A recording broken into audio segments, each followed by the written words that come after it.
Europe 1, au cœur de l'histoire. Franck Ferrand. Franck Ferrand nous emmène en Espagne pour bien commencer cette semaine. Hola Franck. Hola Anissa, bonjour à tous. Nous partons en effet pour l'Espagne du siècle d'or. Nous allons précisément en Castille. D'ailleurs, nous visiterons tout à l'heure la somptueuse Tolède et nous serons en compagnie de Vanessa Zah. Notre histoire d'aujourd'hui est celle d'une souveraine infortunée, connue surtout pour être la mère de Charles Quint. On l'appelle Jeanne la Folle. Eh ben, joli surnom. Votre invité cet après-midi, c'est Claude-Henri Dubord. Il est auteur d'un volume intitulé Les Rois Fous. Et oui, ils ont été nombreux, de Georges III d'Angleterre à Louis II de Bavière, en passant par Marie de Portugal. Nous-mêmes, en France, avons subi pendant 3 décennies le règne d'un roi dérangé mentalement, Charles VI. Voilà qui promet donc, pour la période de 14h30 à 15h, un passionnant échange.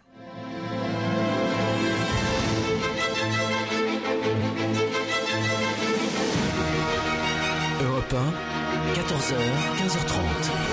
Au cœur de l'histoire. Franck Ferrand.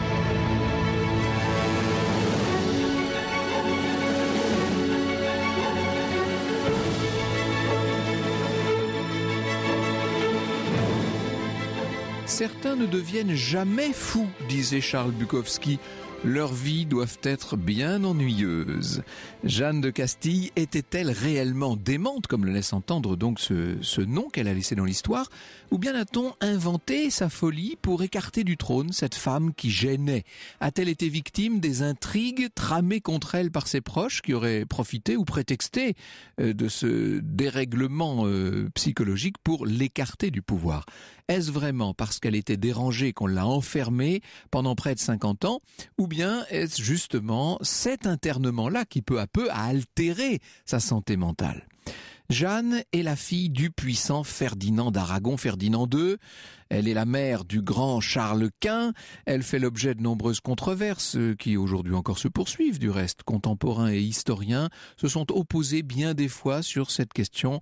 La folie de Jeanne, donc, aurait-elle été avérée ou bien supposée? Si le mystère n'est pas entièrement élucidé, une chose est certaine à son propos. Jeanne de Castille était promise à la plus grande des destinées et elle a subi incontestablement une déchéance qui peut compter au nombre des pires de l'histoire. Son nom est resté dans la mémoire collective accolé à ce terrible qualificatif, Juana la Loca, Jeanne la Folle. Jeanne, la future souveraine, naît dans l'Espagne du XVe siècle à Tolède, que nous irons visiter tout à l'heure, le 6 novembre 1479. Donc, je vous l'ai dit, elle est la fille de Ferdinand II d'Aragon et d'Isabelle de Castille, la fameuse Isabelle la catholique, celle de la reprise de Grenade et des conquêtes de Christophe Colomb, rappelez-vous. Elle est donc la fille de cette Isabelle dont le mariage a permis de mettre fin à la rivalité entre deux royaumes, aux luttes qui avaient déchiré cette péninsule hispanique pendant toute la première moitié du XIVe siècle, alors qu'on était en guerre évidemment contre les musulmans. On était en pleine reconquista, on était en train de reconquérir, les chrétiens étaient en train de reconquérir l'Espagne.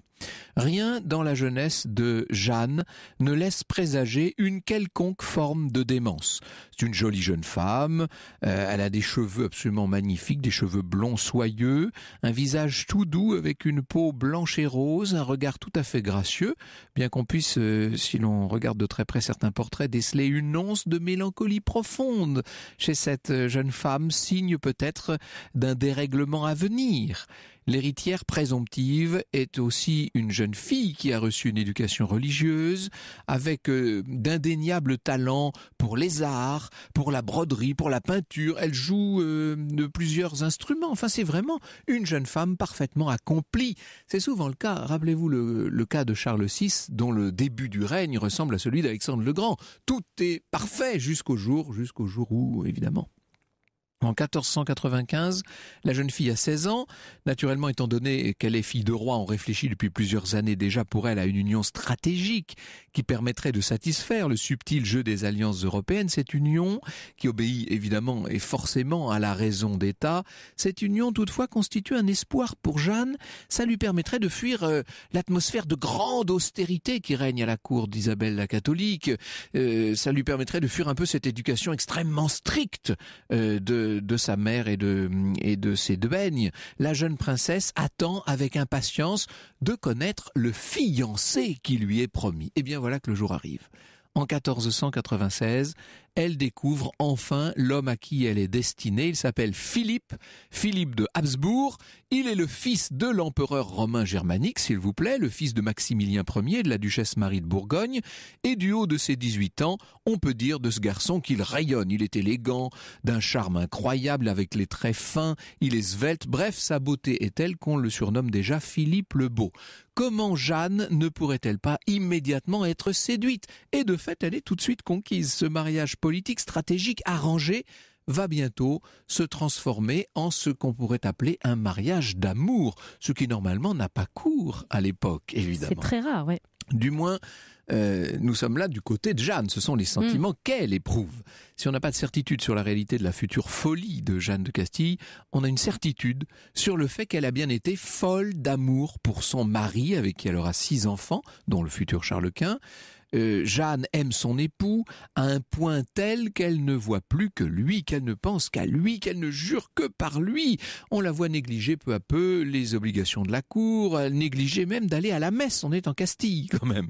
Jeanne se moque de tout et passe son temps à admirer son mari comme un fou regarde un fromage, écrit Claude-Henri Dubord.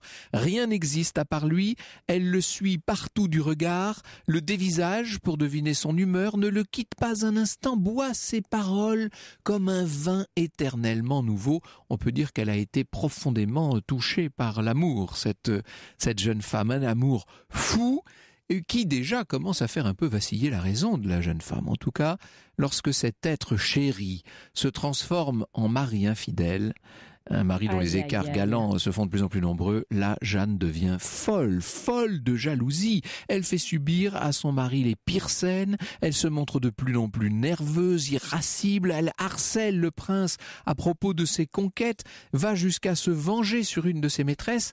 Cette révélation de l'adultère de Philippe détermina chez la fille des souverains catholiques l'épouse passionnée et la démente irritable, une de ces crises frénétiques auxquelles contribua la chaleur de son sang espagnol, raconte Georges Iman Gigandet.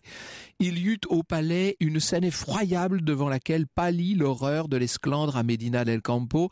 L'archiduchesse commença d'abreuver d'injures la belle ravisseuse, puis la frappa, la traîna à terre par les cheveux. Enfin, dans un nouveau paroxysme épouvantant sa suite par la violence de sa fureur, elle fit taillader la chevelure de sa rivale, raser cette tête dont la beauté l'exaspérait, et lorsque Philippe fut prévenu, il entra à son tour dans une colère égale à celle de Jeanne. De nouveau, le palais retentit de cris, de hurlements, d'injures et de blasphèmes, puis ne se contenant plus, oubliant à la fois et son rang et le respect qu'il devait à la princesse sa femme, Philippe osa lever la main sur elle et la frappa avec une telle violence que Jeanne délirante dut être transportée dans un lit, privée cette fois de toute raison. Voilà la cause, voilà l'origine de ce qui passe pour, au-delà d'une rage et d'une fureur, voilà pour ce qui passe pour une forme de folie d'une certaine manière. Et la jalousie de Jeanne ne s'atténuera pas.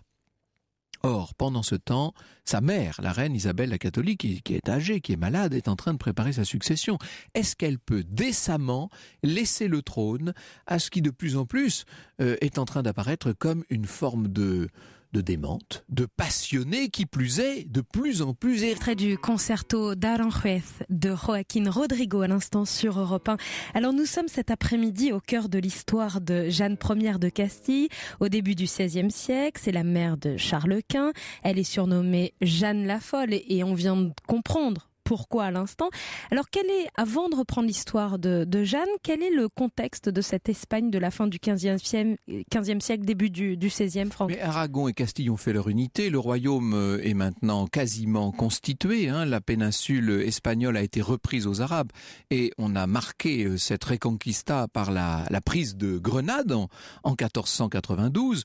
Bref, ce sont de nouveaux horizons qui s'ouvrent devant l'Espagne et l'alliance avec les Habsbourg, bien entendu, est absolument essentiel. On va voir bientôt ce que deviendra cet extraordinaire empire Habsbourg. Donc on comprend que la succession de Ferdinand et d'Isabelle soit absolument essentielle et qu'on n'ait pas tellement envie de confier un Jeanne, tel joyau aux mains de Jeanne. Or, tour à tour, le frère de Jeanne, don Juan, sa sœur et son neveu, don Miguel, vont mourir, ce qui fait qu'elle se retrouve être la seule héritière du trône. Isabelle la catholique, qui désormais vit plus ou moins recluse, en tout cas retirée à Medina del Campo, sent sa fin approcher. Le 26 novembre 1504, elle rend son dernier souffle, laissant derrière elle un testament dans lequel elle explique que, vu la grande expérience de son époux Ferdinand, elle le nomme régent à vie de Castille et elle ajoute « Au cas où Jeanne serait absente, peu disposée ou inapte à exercer elle-même ses droits de souveraine ». La mère a tout compris, elle évidemment, elle a compris qui était sa fille. Alors il aurait été normal qu'à la mort de sa femme, Ferdinand cède la couronne à sa fille. Vous l'aurez compris, qu'il lui laisse la Castille, qu'il se contente de l'Aragon.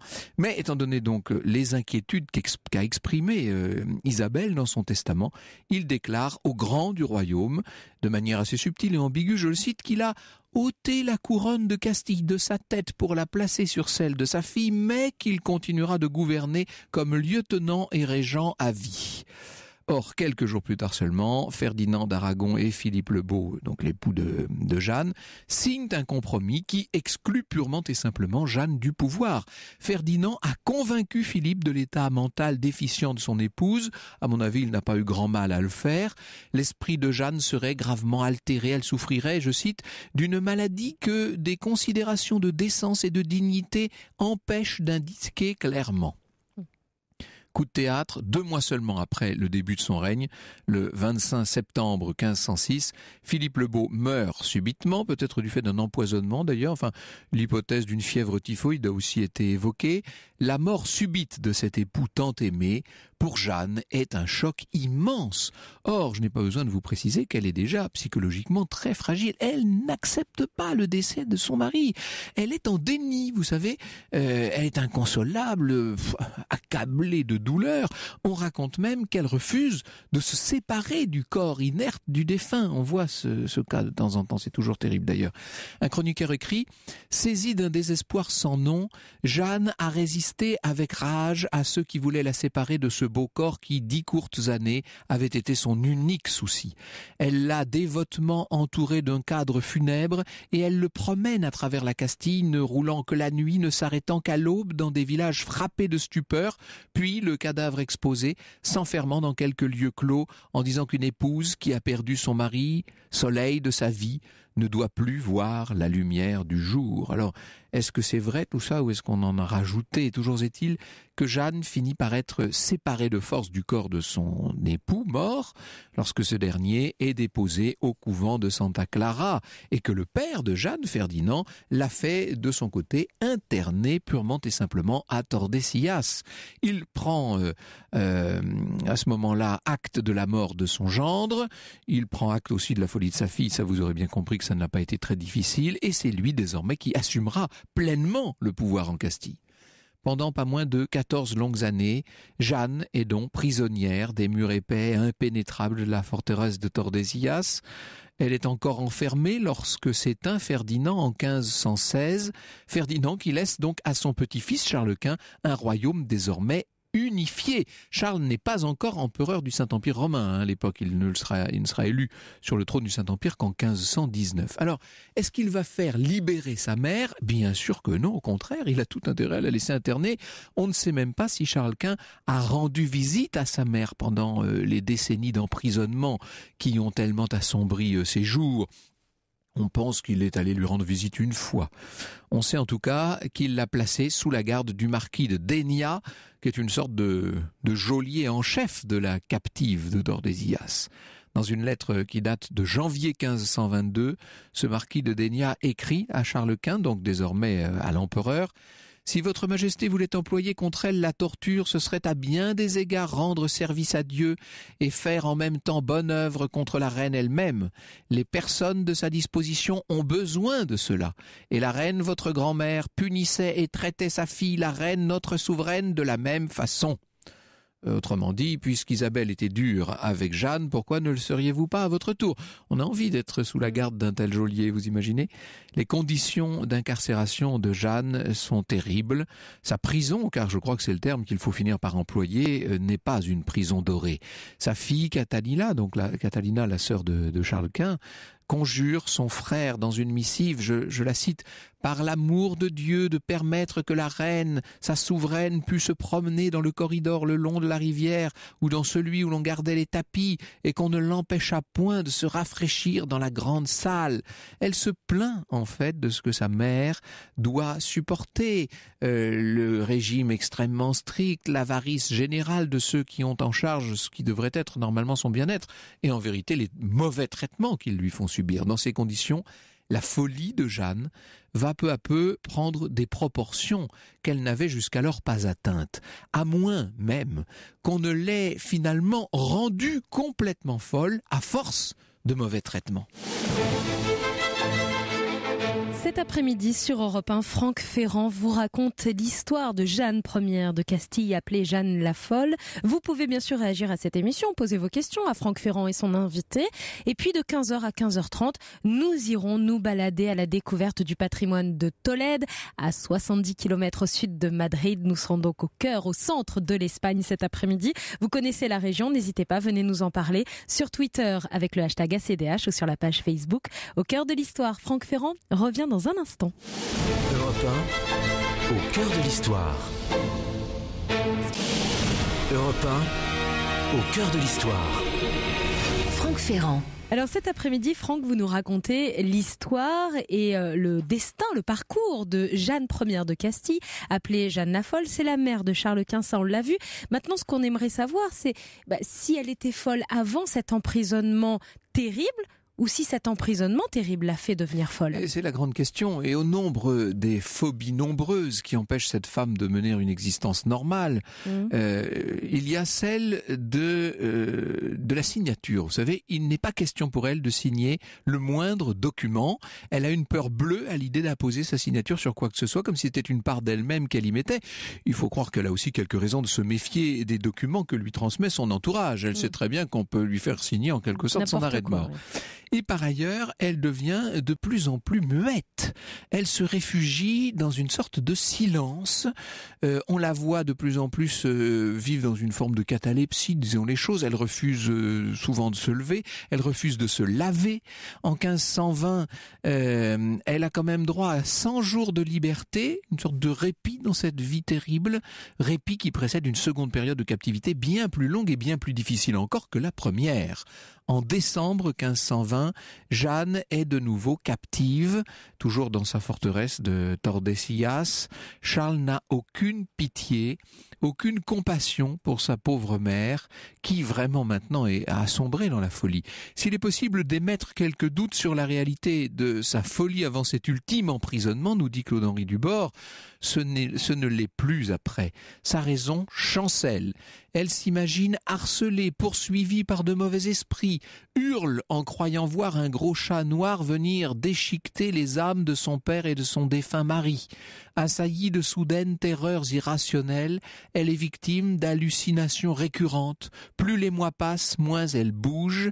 Finalement, elle ne quitte plus du tout son lit, qui reste souillé des restes de nourriture.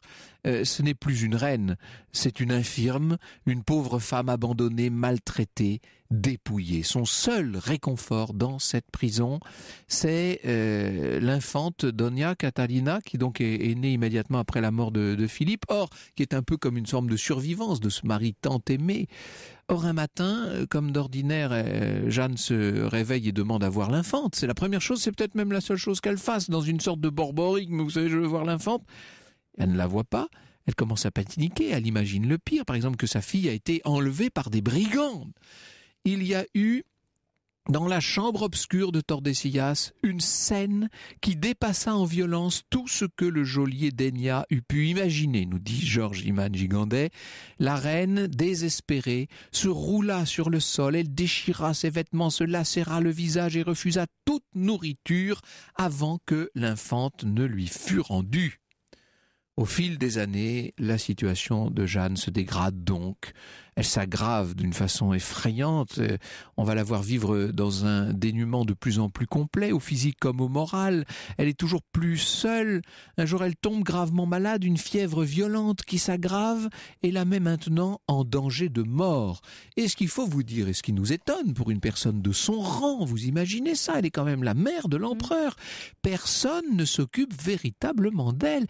Elle ne fait l'objet d'aucun soin spécial. Et bien sûr, son état psychique n'en finit pas de se dégrader. On la voit délirer, divaguer par périodes. Elle avait évidemment des moments de rémission, des périodes de répit et même de lucidité totale, ce qui pour elle doit être effroyable. Et puis ça recommence constamment. Elle est parfois un être sensé et parfois l'incarnation même de la folie. Ces conditions de détention sont vraiment terribles. Elle refuse toujours de se laver au passage, ce qui fait que son corps est tombé dans une sorte de décrépitude. On est contraint de l'obliger à prendre des bains chauds. Seulement le remède paraît se révéler pire que le mal. La reine reste immobile dans son bain, incapable de bouger. L'eau trop chaude la brûle, provoque sur son corps des cloques, des plaies qui bien sûr sont mal soignées et vont se faire gangréneuses. Elle passera tout son temps désormais immobile, allongée sur ce lit, qui est un lit de douleur, qui est une sorte de lit funèbre de son vivant, et son corps, bien sûr, commence quasiment à se décomposer de son vivant, et Jeanne, désormais, hurle de douleur, sa folie sans remède, sans secours. Elle est ainsi parvenue au bord de la mort, elle est forcée par un prêtre à se confesser. Alors on imagine là encore la scène, mais vous imaginez, tout se fait sous la contrainte physique de cet esprit qui constamment se rebelle et refuse, et on l'oblige, et elle se débat, elle crie. Le 11 avril 1555, à l'aube, après presque un demi-siècle de cette lamentable captivité, l'infortunée souveraine va rendre son dernier souffle et son âme tourmentée. On serait presque soulagé d'avoir à évoquer cette mort. Bonjour Claude-Henri Dubord. Bonjour François. Nous allons avec vous revenir sur le sort de la pauvre Jeanne de Castille et puis après cela, évidemment, nous évoquerons un certain nombre d'autres souverains plus ou moins dérangés mentalement. Au cœur de l'histoire. Sur Europe 1. Europe 1, au cœur de l'histoire. Franck Frémidi sur Europe 1, nous sommes au cœur de l'histoire de Jeanne Ier de Castille. Jeanne la Folle, c'était son surnom. C'était aussi la mère de Charles Quint. Et nous allons plus loin dans cette histoire où la folie a régné avec Claude-Henri Dubord. Il est historien et il est l'auteur des Rois fous parus aux éditions du Moment. C'est assez terrible, évidemment, ces histoires de souverains qui perdent la raison et que les circonstances, évidemment, maintiennent néanmoins sur le trône. Nous avons vécu ça en France avec le roi Charles VI pendant des décennies, bien sûr. Dans le cas de Jeanne la Folle, c'est un petit peu moins vrai puisque on s'est arrangé pour l'écarter du pouvoir, en fait. N'en est pas moins restée reine. Ce qui m'a beaucoup intéressé en étudiant ces cas pathologiques de quelques rois et souverains et souveraines fous, c'était de montrer que, au-delà des circonstances historiques et de folie avérée, pour des pathologies souvent très différentes, cela n'a en rien mis en péril la fiabilité de l'institution monarchique. Ça, c'est vrai, oui. Première chose. Personne ne remet en cause la monarchie. Et c'est très étonnant d'ailleurs. C'est-à-dire, si nous prenons le cas du roi de France, donc Charles VI. Charles VI, il sera, durant tout son règne, adulé par ses sujets, alors que le duc d'Orléans sera détesté. Si nous prenons le cas de Georges III, qui a été profondément aimé et nous en parlerons tout à l'heure en détail, oui, bien sûr. Oui. Il détestait le futur Georges IV, donc qui n'était pas tout à fait sain d'esprit non plus d'ailleurs. Pas tout à fait sain d'esprit, non. Et il fut vraiment adoré par son peuple, d'abord pour des raisons parfois qui nous font sourire. Il était fidèle à sa femme, ce qui était très étrange pour un roi d'Angleterre. Il était très pieux, ce qui était très apprécié par le peuple. Il était fidèle, fiable, honnête. Et sa folie n'a joué aucune espèce de rôle. Alors nous viendrons tout à l'heure, bien sûr, nous parlerons de ces rois. Hein. Dans le cas de la reine de Castille, pour l'instant, oui, c'est différent. Parlons de cette Jeanne. D'abord, était-elle véritablement folle? Ça, c'est une question qui se pose. Je pense qu'elle était disposée à l'être. Ce qui, au fond, fait des rois des êtres disposés à être fous ou de pas l'être, c'est déjà leur naissance. On les prépare la plupart du temps au métier de roi. Parfois certains mieux que d'autres, et donc ils sont prévenus. Ils sont prévenus de l'écrasante charge qui les attend, de la responsabilité énorme qui va les écraser, c'est de leur sujet et de la prospérité du pays. Ça doit être un facteur d'affaiblissement psychologique, forcément. C'est-à-dire qu'on voit cette responsabilité à laquelle il n'y a quasiment pas moyen d'échapper, déjà. Hein. Pensez à ce que vous feriez si du jour au lendemain... C'est tout le problème de la solitude du pouvoir. Oui, bien sûr. C'est l'intérêt de mon étude. Dans son cas, elle avait quand même en plus une hérédité un peu lourde, disons les choses. Donc, d'un point de vue psychiatrique, l'hérédité, la consanguinité ne rend pas du tout fou. En revanche, c'est le terrain idéal pour le devenir. Et dans la péninsule ibérique, que ce soit donc en Castille, en Espagne ou au Portugal... Oui, il y a eu plus tard Marie de Portugal, 2 siècles plus tard. Les conditions sont plus que favorables pour devenir complètement dingue. Marie de Portugal est elle-même chargée d'une énorme hérédité et se développe chez elle surtout une grande fragilité psychologique, qui est le cas aussi de la reine de Jeanne de Castille. Alors cette consanguinité, elle prend pour Jeanne de Castille des proportions phénoménales, il faut le dire. Des proportions phénoménales. Ses cousins, si l'on prend les 2 ou 3 générations précédentes, il n'y a que mariage entre cousins et cousines, et même entre oncles et nièces. Enfin, oui, d'accord. Oui. Donc là où le commun a 16 grands-parents ou arrière-grands-parents, ils n'en ont que 8, la moitié. Oui, bon. Donc, ces mélanges de consanguinité sont énormes.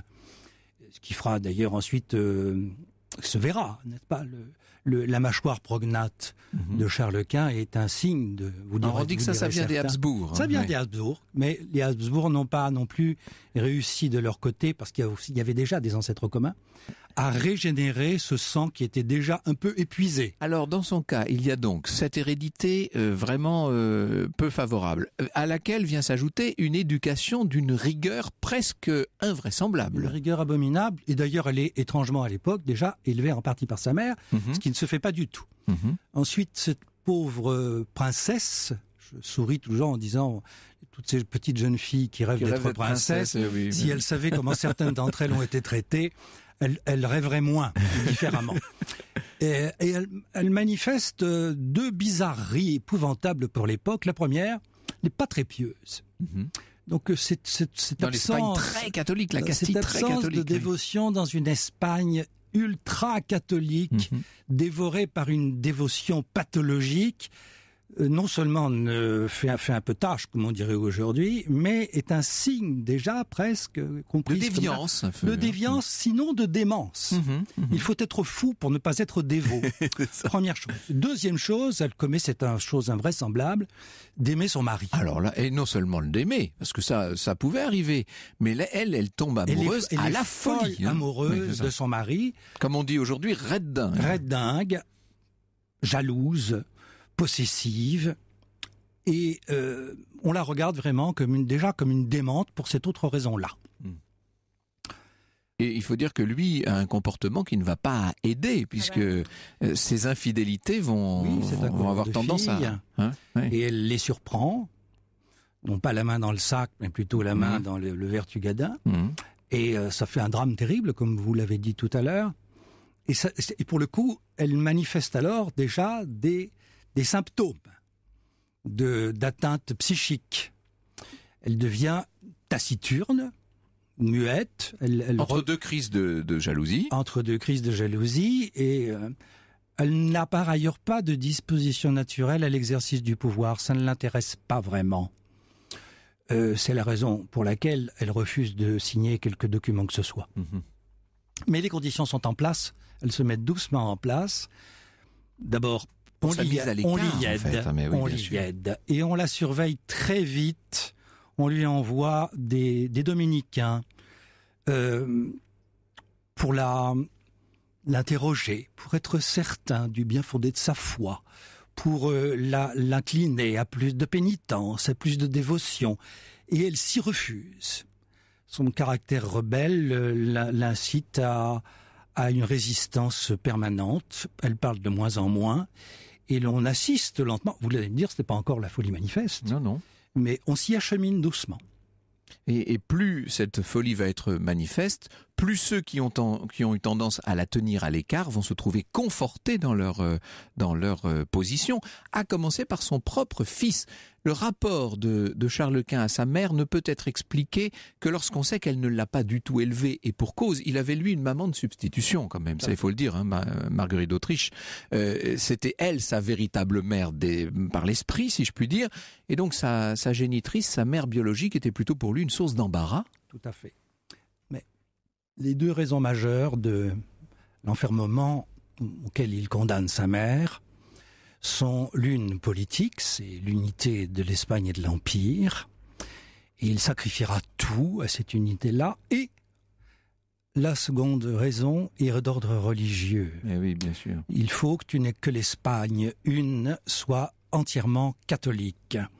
Et donc, pour le coup, sa mère gêne. Elle gêne terriblement, et je pense souvent que cet acharnement dont elle a été victime de la part de son fils qu'elle aime, ce qui est terrible, aura été complètement vain de la part de Charles Quint, dont je rappelle qu'il va lui-même abandonner le pouvoir, il va abdiquer. Il va laisser la couronne du Saint-Empire à son frère et la couronne d'Espagne à son fils. En constatant que les provinces de Flandre ne font plus partie de la couronne d'une part, et deuxièmement que l'unité de l'Espagne très catholique est mise à mal, sinon à bas, en raison de la présence sur le territoire national, de protestants qui maintenant prospèrent.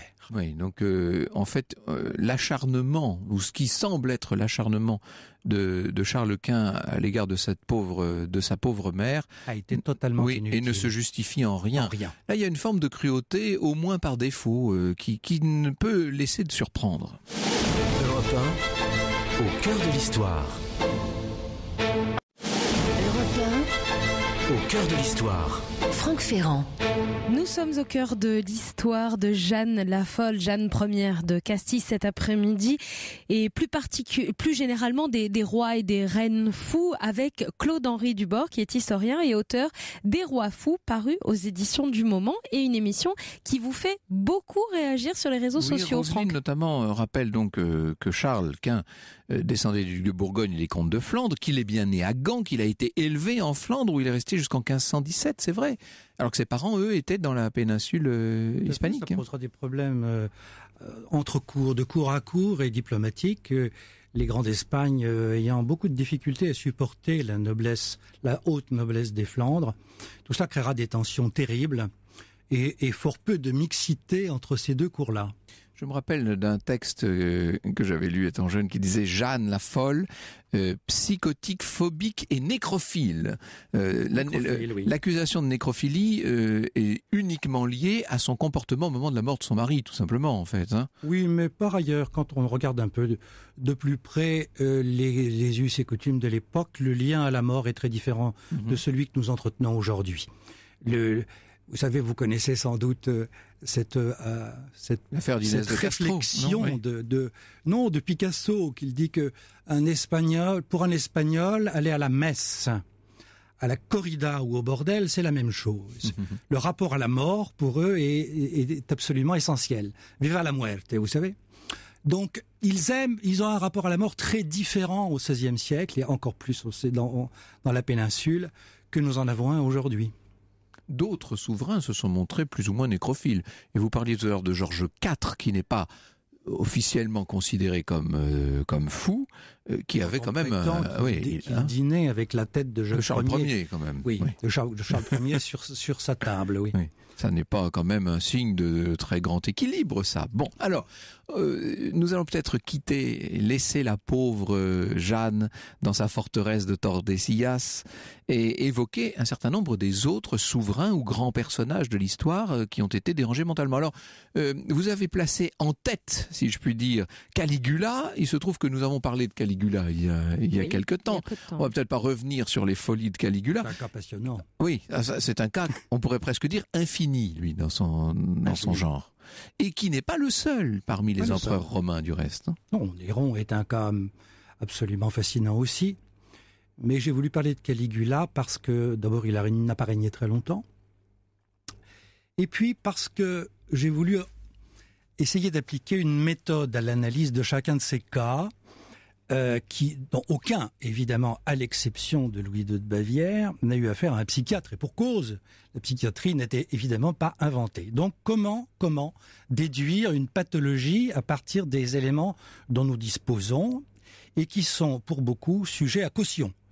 Suétone, ayant manifesté une haine abominable à l'encontre de Caligula, j'en ai déduit qu'une bonne part de ce que ce cher Suétone raconte était sans doute jugé parti. Il le détestait, il l'a sans doute chargé. Il n'empêche que l'on peut finir par essayer de déduire de quelle pathologie souffrait chacun de ces rois, empereurs ou reines. Qui lui était complètement mégalomane, ça déjà je crois qu'on peut le dire. Voilà.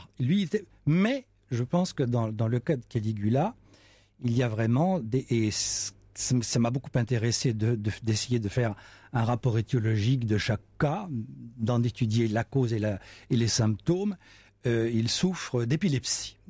Cette épilepsie est avérée et en revanche, elle pose quand même des problèmes parce que il n'était pas fou du tout avant et à partir du moment où il prend le pouvoir, il change pratiquement du tout au tout et du jour au lendemain.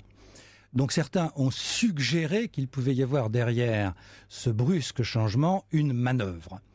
Il n'empêche que Caligula n'est que... Mais une manœuvre de qui ? De sa part. C'est-à-dire qu'il aurait faim la folie, démence. Et cette folie se serait au fond retournée contre lui. Pourquoi l'aurait-il feinte ? Sa facilité, l'exercice absolu du pouvoir. Il a quand même manifesté le premier empereur à s'auto-diviniser. L'inceste, certes, était assez répandu, mais le lien qui l'unissait avec sa sœur n'a sans doute pas aidé non plus, à partir du moment où elle meurt, à son équilibre mental. Il entretenait des rapports identiques avec chacune de ses maîtresses. Il était fétichiste de l'égorgement, si je puis dire. Oui, il rêvait que Rome n'eût qu'une seule tête pour mieux la lui trancher. Voilà, ça a le mérite d'être explicite. C'est une image facile à retenir. Drôle de personnage. J'allais dire, ça c'est un fou méchant. Il y a des fous plus gentils. Pour revenir à notre roi Charles VI, il était quand même, j'allais dire, mieux disposé, lui, le pauvre. Charles VI, c'est un cas très intéressant parce que c'est une folie subite qui le prend en traversant la forêt du Mans par une chaleur accablante. Il est sans doute couvert de vêtements absolument inapproprié à la saison. Nous sommes en août 1392. Surgit d'un fourré un inconnu, un haillon, qui l'effraie abominablement. Et du jour au lendemain, il adopte une conduite totalement irrationnelle. Il tombe dans les pommes, il faut l'allonger sur une litière, le soigner. Ce qui est très intéressant dans le cas de Charles VI, et qui m'a beaucoup amusé, c'est que ce roi qui devient fou a lui-même un fou. Comme son frère... Qui n'a rien de fou, lui, pour le coup. Qui, pour le bouffon. coup, n'a rien de fou. Comme le duc d'Orléans a un fou.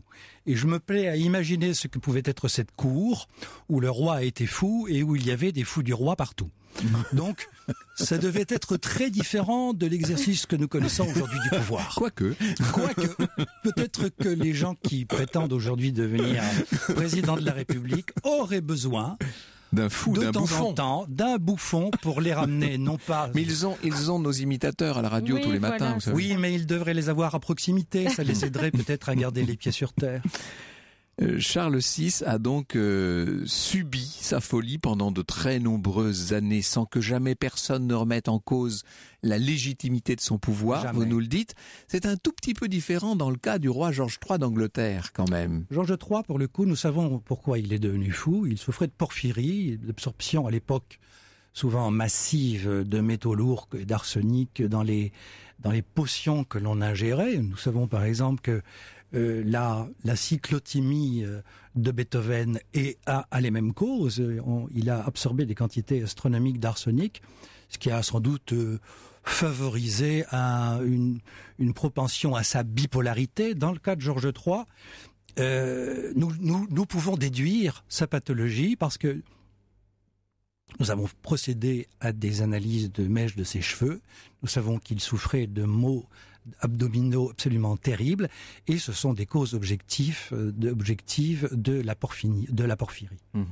Ça l'amenait à quel comportement? Quels étaient ces actes de démence? Ça a amené des comportements, pour le coup, avérés. J'ai découvert ce que, pour le coup, personne n'avait non plus découvert, que dans les mémoires du chevalier Déon, qui était un ami de la reine et du roi, il y avait des relations... Envoyé de Louis XV à l'époque à la cour d'Angleterre. Ambassadeur plénipotentiaire de France, il y avait des relations tout à fait intéressantes sur la jalousie chronique du roi, ces crises de colère liées à cette jalousie extrêmement captative, et puis des demandes, pour le coup, très étranges, au sein d'une logorrhée chronique épouvantable. Il pouvait parler 24 à 36 heures de suite sans s'arrêter. Oui. Donc, ça devait être étrange. Ça devait être épuisant pour l'entourage, ça. Il a planté des côtes de bœuf dans l'espoir de voir pousser des arbres à viande. Ah oui. Exigeait de son ministre Pitt qu'il refasse son discours du trône, pour la simple raison que le ministre avait négligé d'y parler des cygnes qui nageaient sur le lac de Buckingham. Une forme d'infantilisme, là, à ce moment-là, non? Oui, mais il est gentil. Et malgré ces crises de folie, qui par ailleurs seront soignées par un précurseur en psychiatrie, je note en passant qu'à l'époque, les déments étaient extrêmement maltraités, et que pour la première fois, un médecin de génie va les occuper, leur fournir de l'exercice au grand air, sans les violenter, et bénéficieront, entre autres, de ces services aussi, la reine Marie de Portugal. C'est à la suite de ces bons traitements, son état s'améliore, mais très provisoirement, et à partir de 1802, il sombrera, et 1810, la dernière fois, dans une folie irrémédiable. Vous avez parlé de la reine Marie de Portugal, nous allons y venir dans un instant, c'est de la période juste précédente, et puis on parlera aussi d'un empereur de Chine, complètement fou. Au cœur de l'histoire, sur Europe 1. Europe 1, au cœur de l'histoire. Franck Ferrand. Nous sommes au cœur de l'histoire de Jeanne Ier de Castille cet après-midi. Jeanne la Folle, nous sommes de façon plus générale au cœur de l'histoire de ces rois, reines, empereurs fous grâce au livre de Claude-Henri Dubord qui est historien et qui a signé Les Rois fous parus aux éditions du Moment. Et dans un instant, de 15h à 15h30, nous irons en Castille visiter Tolède avec Vanessa Zah. Nous allons sur les traces de ces souverains espagnols dans cette ville magnifique de Tolède avec peut-être la plus belle cathédrale du monde. Bonjour Vanessa Zah. Bonjour Franck, bonjour à tous. Il y a des choses à voir là-bas. C'est extrêmement riche. Et puis puisque nous parlons de folie, nous irons voir cette toile extraordinaire du Gréco, l'enterrement du comte d'Orgaz. Je n'ai pas été dire que Gréco était fou, mais il y a quelque chose d'halluciné, en tout cas, dans le mouvement qui emporte ces sujets et ces toiles. Alors, un mot de Marie de Portugal, si vous voulez, puisque nous étions au XVIIIe siècle, fin du XVIIIe siècle, justement. Nous restons là, d'ailleurs, dans la péninsule ibérique, Claude-Henri Dubord. Marie de Portugal est un cas passionnant. Elle est considérée comme folle par les Portugais et comme sainte par les Brésiliens. C'est une femme extrêmement fragile, pour le coup extrêmement pieuse, qui va promouvoir les arts dans son pays, mais qui va être victime de manière récurrente de catastrophes familiales et naturelles. D'abord le grand tremblement de terre. Oui, bien sûr. Qui va 1755 à Lisbonne. En 1755 à Lisbonne, qui va la traumatiser durablement, accroître sa dévotion, et elle perd coup sur coup son père, ses frères, etc. Et étrangement, le coup fatal pour elle, c'est le déclenchement de la Révolution française. L'idée que son lointain cousin Louis XVI soit la victime de hordes de païens profanateurs qui finiront par avoir raison de la famille royale et de la tête de son cousin, la rend pour le coup complètement folle. Elle est traumatisée et elle est victime d'hallucinations permanentes. Elle hurle, elle a des exigences alimentaires délirantes, elle veut manger des ragoûts d'huîtres, etc. Et elle finira contrainte et forcée, d'ailleurs on l'emmènera de force sur un bateau par se réfugier dans cette autre partie de l'Empire, où elle mourra, mais elle sera considérée comme une sainte en laquelle qui a plutôt eu le génie de garder l'unité de l'Empire. Si vous préparez un jour, si vous invitez Claude-Henri Dubord, ne lui préparez pas un ragoût d'huître parce qu'il va vous prendre pour un fou. C'est ce que je conclus de cette affaire. Alors parlons peut-être, on clora ainsi, si vous le voulez bien, ce passage en revue des têtes couronnées un peu folles. On a oublié le roi Louis II au passage, mais je suis pas sûr qu'il soit tout à fait fou, Louis II. Enfin, sauf à l'extrême fin peut-être de son règne, où il tombe dans une forme de paranoïa un peu excessive. Je pense qu'il avait aussi une disposition à l'être. Si je peux me permettre, je voudrais signaler que j'ai la chance que mon ami et excellent éditeur Pierre-Guillaume Deroux fasse une nouvelle édition du volume qui était paru précédemment aux éditions du Moment, que je vais augmenter, ce qui me permettra de creuser encore 2 cas tout à fait passionnants, celui de 2 enfants martyrs, pour le coup, qui sont Christian VII de Danemark et Paul Ier Romanov, qui ne voulaient, dans un cas comme dans l'autre, n'avoir à régler que des comptes avec l'éducation qu'ils avaient reçue et qui étaient épouvantables. Et bien sûr. Et dans les 2 cas, ça a donné des catastrophes dans leurs pays respectifs. Dans le cas de Paul Ier, une catastrophe pour lui-même d'abord. Une catastrophe pour lui-même. Nous avons parlé de Christian VII, mais il y a longtemps, ça avait été l'occasion d'un beau voyage au Danemark à l'époque. Parce que je ne veux pas dire ça pour donner des envies à Vanessa Zam, mais il fut un temps où nous allions carrément sur place pour parler. Je vous suis, moi je viens avec vous, je viens dans vos valises, moi. Il va peut-être falloir qu'on remette ça d'actualité. Alors, parlons de cet empereur de Chine. Il s'appelle Ming Hongwu. Alors là, ça nous ramène beaucoup plus loin en arrière, oui, bien sûr. Il est contemporain de Charles VI. C'est un cas absolument extraordinaire parce qu'absolument rien ne le prépare à devenir empereur. Comme quoi, je vous disais tout à l'heure qu'une des manières d'éviter la folie que cause la solitude du pouvoir est d'être préparé au métier d'être roi. Or, il n'y était absolument pas. Il vient d'un milieu très modeste. Ses parents et sa famille meurent noyés à la suite d'une inondation. Il se réfugie dans un monastère. Première vocation, ce qui était à l'époque d'ailleurs fort courant. De fil en aiguille, les circonstances historiques aidant, il se retrouve mêlé à l'aventure des turbans rouges, qui est une instance de révolution interne propre à la Chine.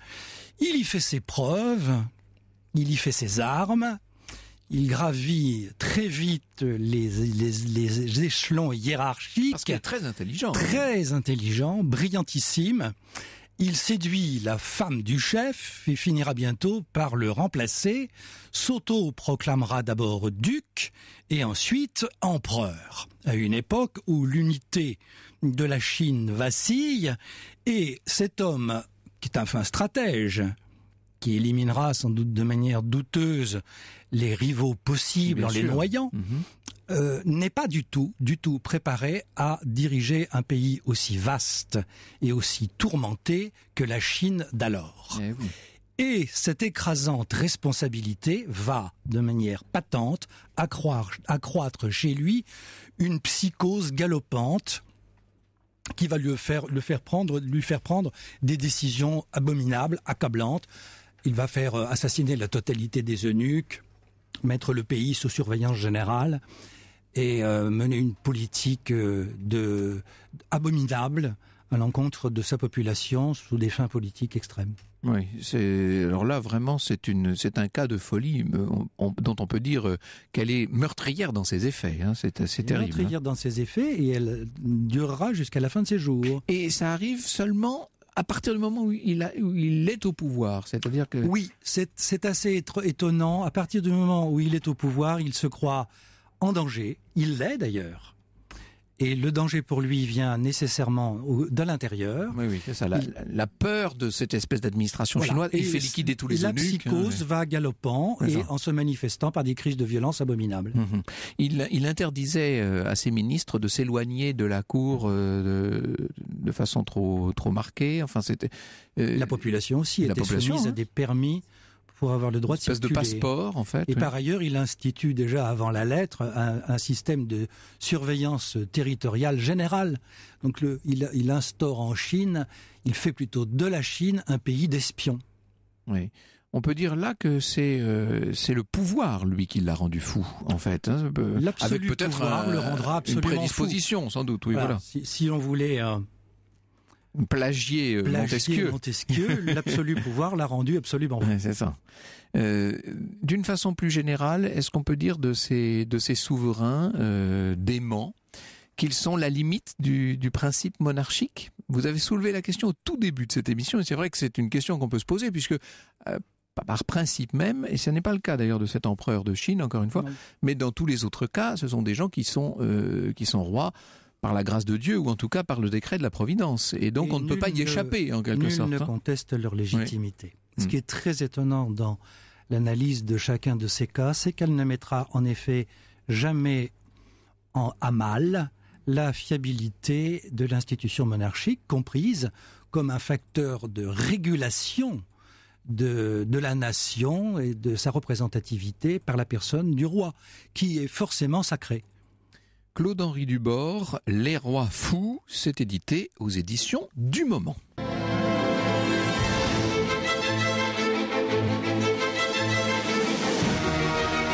Europe 1, 14h, 15h30. Au cœur de l'histoire, Franck Ferrand.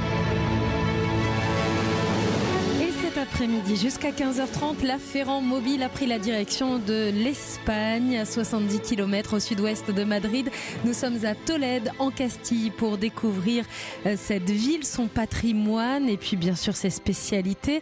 Alors d'ailleurs, vous êtes nombreux à réagir. Si vous nous écoutez en Espagne, c'est possible sur europe1.fr. Si vous connaissez la région, peut-être que vous êtes originaire de Castille, venez nous en parler sur les réseaux sociaux.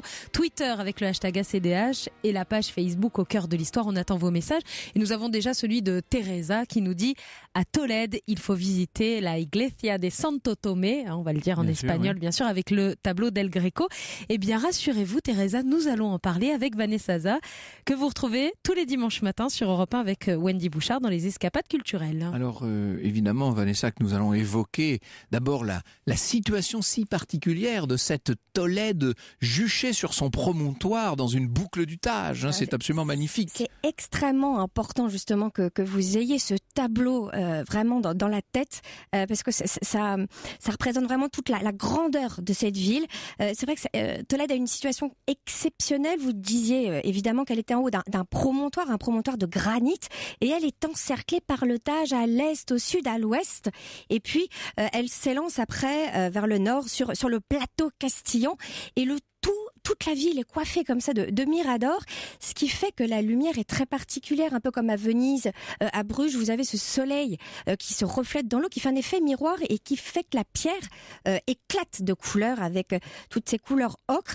Et d'ailleurs, une vieille tradition... C'est une sorte de gigantesque nuancier d'ocre, en fait. Voilà. Il y a tous les ocres possibles. Complètement. Et une tradition dit d'ailleurs que Dieu fit le soleil, il le plaça sur Tolède et Adam en fut le premier roi.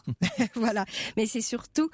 que Tolède est un bijou pour les historiens. Bien sûr, c'est un endroit absolument incroyable où l'histoire s'est constamment déroulée. Toutes les histoires de l'Espagne. Toutes les histoires de l'Espagne. Et Alexandre Dumas disait que ses souvenirs pouvaient occuper un historien pendant 10 ans et même un chroniqueur toute sa vie. Et encore, il n'avait pas connu la guerre d'Espagne, Alexandre Dumas. Il l'avait pas encore connu.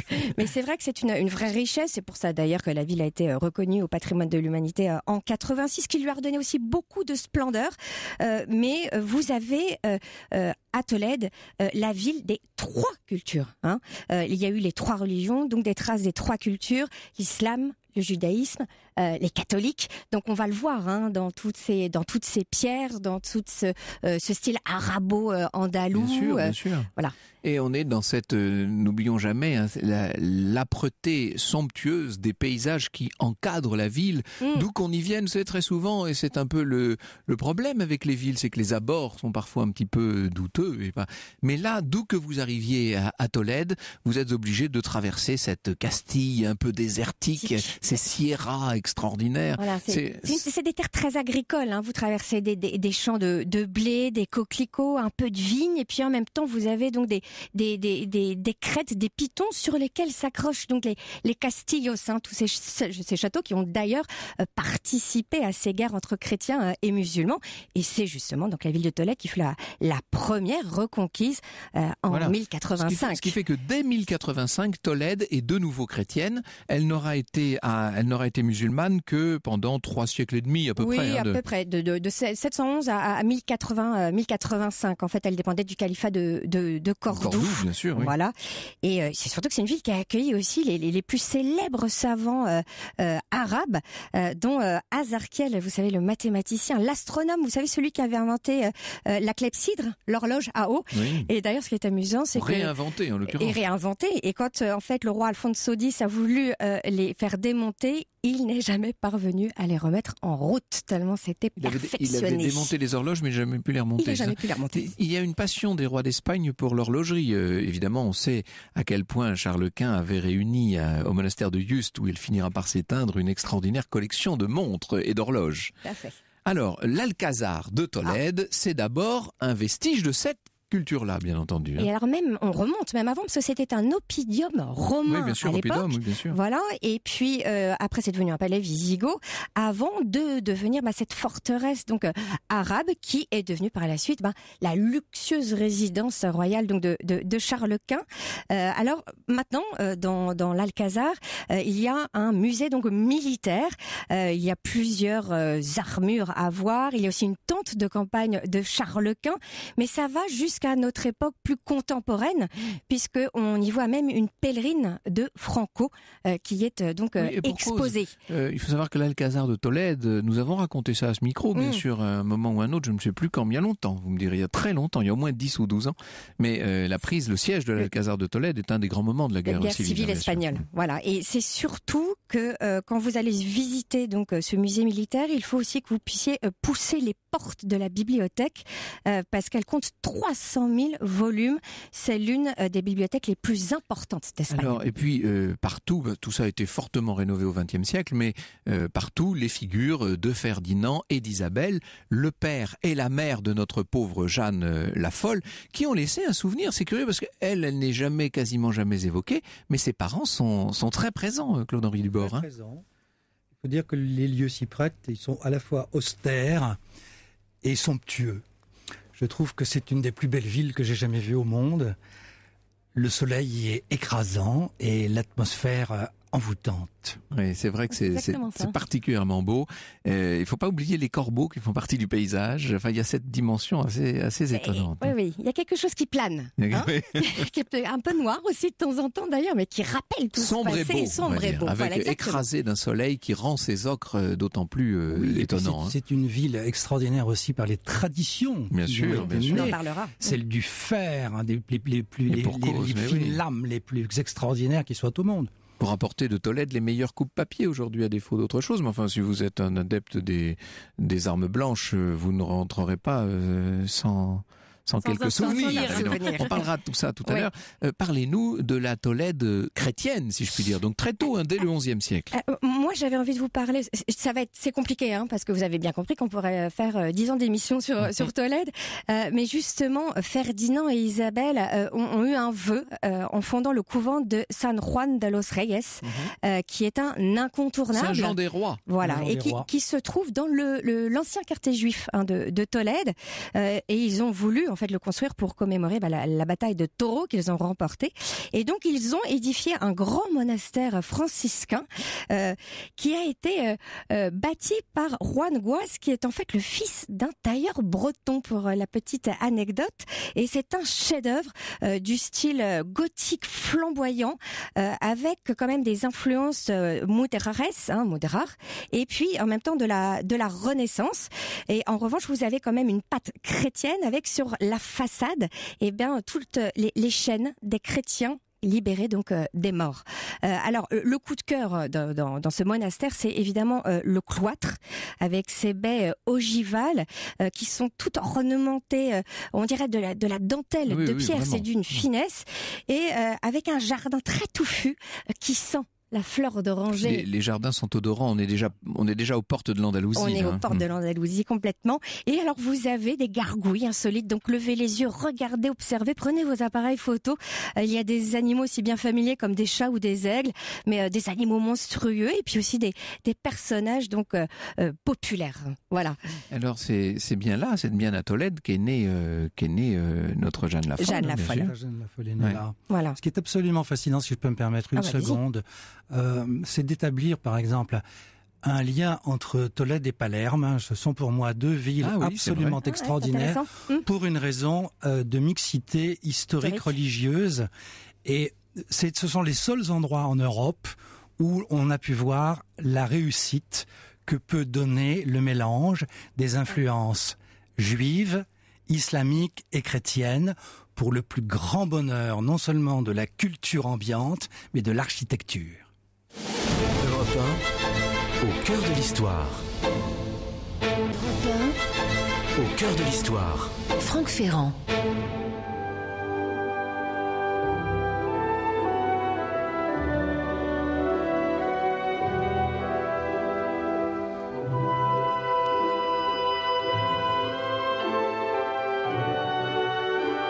Un extrait de La Pavane pour une infante défunte de Ravel sur Europe 1.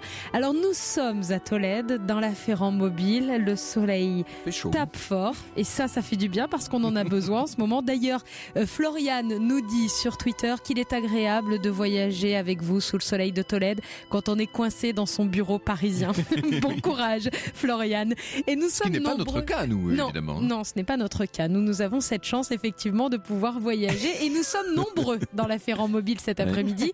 Claude-Henri Dubord, historien et auteur des Rois fous, est avec nous. Et bien sûr, notre guide cet après-midi, c'est Vanessa Zara. Alors, non pas en termes de folie, mais d'hallucination, parlez-nous de cet enterrement du comte d'Orgas, extraordinaire, une des plus belles œuvres d'art d'Espagne qu'on vient voir ici comme on ferait un pèlerinage. Alors c'est surtout qu'il faut quand même que vous imaginiez que c'est une toile qui fait presque 500 mètres sur 400 mètres, 500 centimètres. Oui, qui fait 5 mètres sur 4 en fait. Oui. Voilà. Non, mais c'est un gigantisme. Non, enfin gigantisme. Disons qu'elle est grande. Elle est très grande. impressionnante quand même quand vous la voyez dans cette église. Vanessa est toute petite. Oui, je suis toute petite. Non, puis moi j'ai des yeux, voilà, donc vous voyez tout grand. Je vois tout grand. Et donc c'est en effet une des œuvres emblématiques donc du Gréco, hein, qui est symbolique vraiment du siècle d'or donc espagnol. Et c'est surtout que, donc, vous avez bien compris, il représente donc l'enterrement miraculeux et merveilleux de Don Gonzalo Ruiz de Toledo, donc le seigneur d'Orgas. Et donc à son enterrement, en fait, serait apparu Saint Augustin d'Hippone et Saint Étienne pour ensevelir le corps. Et autour du corps et de l'apparition à gauche se trouve Saint François d'Assise. On va pas pouvoir vous décrire toute cette scène. Il faut que vous alliez justement sur Internet. D'ailleurs, vous pouvez faire une visite virtuelle quand vous tapez justement le nom du tableau. Mais il est absolument magnifique. Je vous le passe. Voilà. Oui, moi j'ai avec tous les personnages. Des souvenirs absolument magnifiques. Alors là, ce que vous me donnez, c'est pas l'enterrement lui-même. Oui, c'est un morceau, c'est une partie de la toile. Oui, voilà. Mais il faut imaginer ces formes un peu anamorphiques, disons, comme une sorte de flamboiement de couleurs, avec la présence très forte de cernes noires en quelque sorte, qui vient comme happer la foule, qui se précipite en quelque sorte vers ce comte d'Orgas, qui lui-même est l'or, dans l'or, la matière de cette cette couleur est une chose presque indescriptible. Il y a vraiment une vie, une force, un tiraillement dans cette peinture qui contraste avec la simplicité de la maison de Gréco par ailleurs. Oui, hein, la maison du Gréco. Alors le musée en lui-même, en fait, ce serait en fait était son atelier. Il y avait une galerie qui communiquait avec sa maison, mais qui ne serait plus là. Donc aujourd'hui, mais quand vous allez visiter donc ce musée, vous pouvez quand même vous plonger finalement dans ce fourmillement. Vous comprenez comment il travaillait. On dit d'ailleurs que il était déjà précurseur. Tous ses compagnons, comme une petite PME quelque part en fait au niveau de la peinture. Et donc dans ce musée, vous pouvez observer quelques toiles, dont la fameuse copie de la vue et du plan de Tolède, en fait, qui est exposée donc au Prado. D'ailleurs, le Gréco s'est amusé à y glisser son fils. Et puis vous avez aussi l'œuvre de l'Apostolado, qui est absolument incroyable. On a envie de consacrer une émission au Gréco. Il faudrait qu'on fasse ça un de ces jours. Alors ça, c'est, si je puis dire, le concentré d'art. Si vous voulez avoir la version surdéveloppée, il faut aller dans le plus étonnant monument d'Espagne, l'un des plus étonnants, en tout cas incontestablement, cette gigantesque, fascinante cathédrale de Tolède, qui, en tant que telle, constitue un lieu de visite à part entière, Vanessa. Une cathédrale qui est à la fois, elle est gothique, elle est flamboyante, elle est ocre comme le reste de la ville, et de dimensions complètement vertigineuses.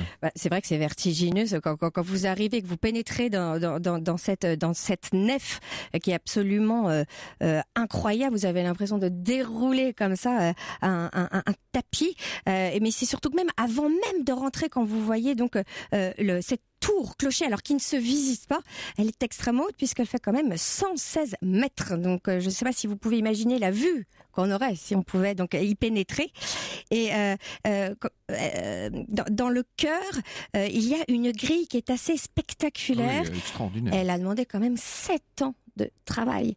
Alors l'artisan en question malheureusement a dépassé les délais. Il n'a pas été payé en fait jusqu'au bout. Il aurait dû la finir avant. Et cet artisan d'ailleurs est décédé dans la misère. Une richesse culturelle absolument unique. Fauteuils. Et puis tout ça servant, si je puis dire, d'écrin à une des plus impressionnantes collections de tableaux qui soit. Il faut aller à la sacristie. Il faut voir tous les vêtements sacerdotaux d'une richesse hallucinante. Et puis bien sûr, alors là des Rubens, des Goya, des Velázquez. Des Raphaël et des Goya, et une vingtaine aussi de Gréco. Des Van Dyck, et puis Gréco, bien sûr, qui est un peu l'enfant du pays. Mais les peintres se vengent très bien. Je vous signale que si cette pauvre Jeanne a été vengée par quelqu'un, c'est par le Titien lui-même. Puisque Charles Quint a voulu mourir devant, souvenez-vous, la Vierge qu'avait peint le Titien, qui l'a représentée dans le tableau lui-même, mais en lui déniant le droit de regarder la Vierge. Au cœur de l'histoire. Sur Europe 1.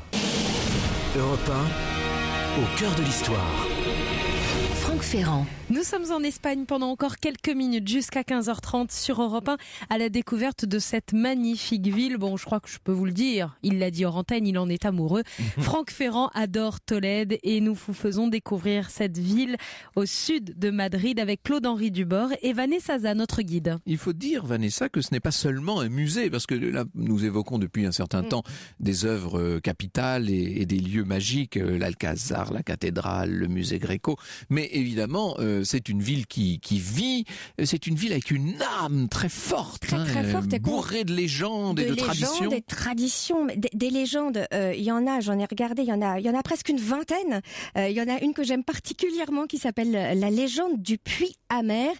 Selon la légende, une belle femme nommée Rachel a pleuré, inconsolable après la mort de son bien-aimé Fernando, poignardé dans le dos et mort dans ses bras. Il s'agit d'une chrétienne. et d'un juif qui étaient donc amoureux et qui ont été donc séparés à la fin par leur religion. Et de ce fait, le puits était rempli de larmes amères.